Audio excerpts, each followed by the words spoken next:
आपकी डिक्टेशन 100 शब्द प्रति मिनट स्टार्ट होगी 5 सेकंड बाद।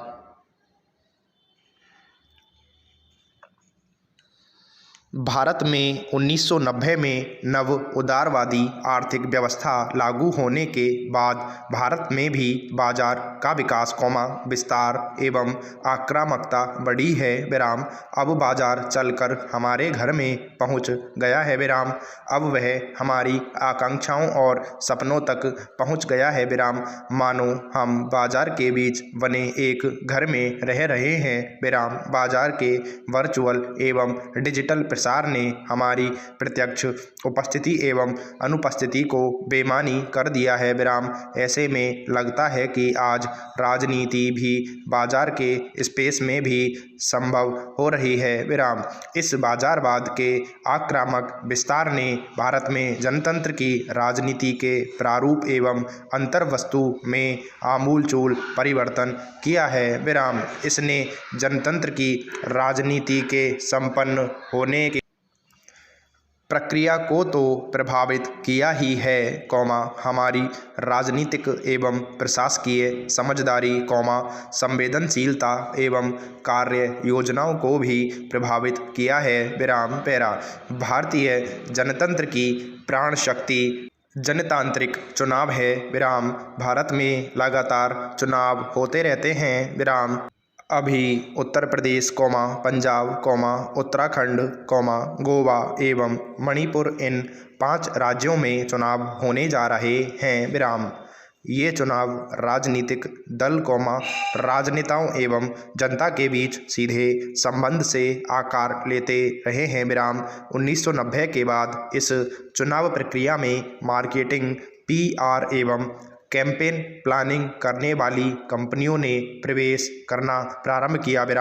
इन कंपनियों ने उसी तर्ज पर हमारी दुनिया में प्रवेश किया है, जैसे बाजार में उत्पादों को बेचने के लिए विज्ञापन कंपनियों ने प्रवेश पाया हुआ है। जैसा कि हम जानते हैं कि प्रशांत किशोर की company citizen for accountable governance, IPAC, यह काम तो करती ही थी, इधर अनेक कई कंपनियां इस कार्य में उतर चुकी हैं। यदि इनकी वेबसाइट देखें और उनके द्वारा भारतीय चुनावों में दी जाने वाली सेवाओं पर गौर करें तो काफ़ी कुछ मार्केटिंग एवं एडवर्टाइजिंग के लिए बनी कंपनियों जैसी रूपरेखा ही दिखाई पड़ेगी।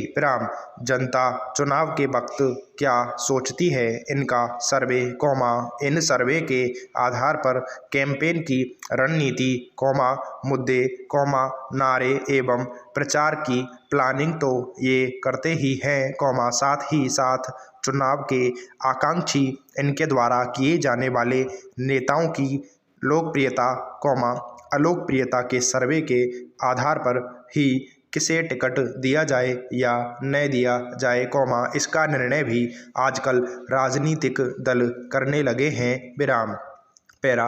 राजनीतिक दलों के चुनावी विमर्शों को दिशा देने का काम तो ये कंपनियां करती ही हैं, साथ ही अपने क्लाइंट राजनीतिक दल एवं नेताओं के प्रचार को जमीन पर भी उतारती हैं। ये कंपनियां काडर के तौर पर स्वयंसेवक नियुक्त कर उनके माध्यम से माइक्रो स्तर पर जनता के ओपिनियन को भी रचित विरचित करती रहती हैं। अपने प्रचार, विज्ञापन, मीडिया मैनेजमेंट तथा अन्य माध्यमों से ये कंपनियां जनता की आशाओं, आकांक्षाओं एवं चाहतों को भी पुनर्रचित करने लगी हैं। इस प्रकार आप देख सकते हैं कि कैसे बाजार का रंग ढंग, उत्पाद की बिक्री एवं प्रसार के तरीके हमारी राजनीति में भी प्रभावी होने लगे हैं।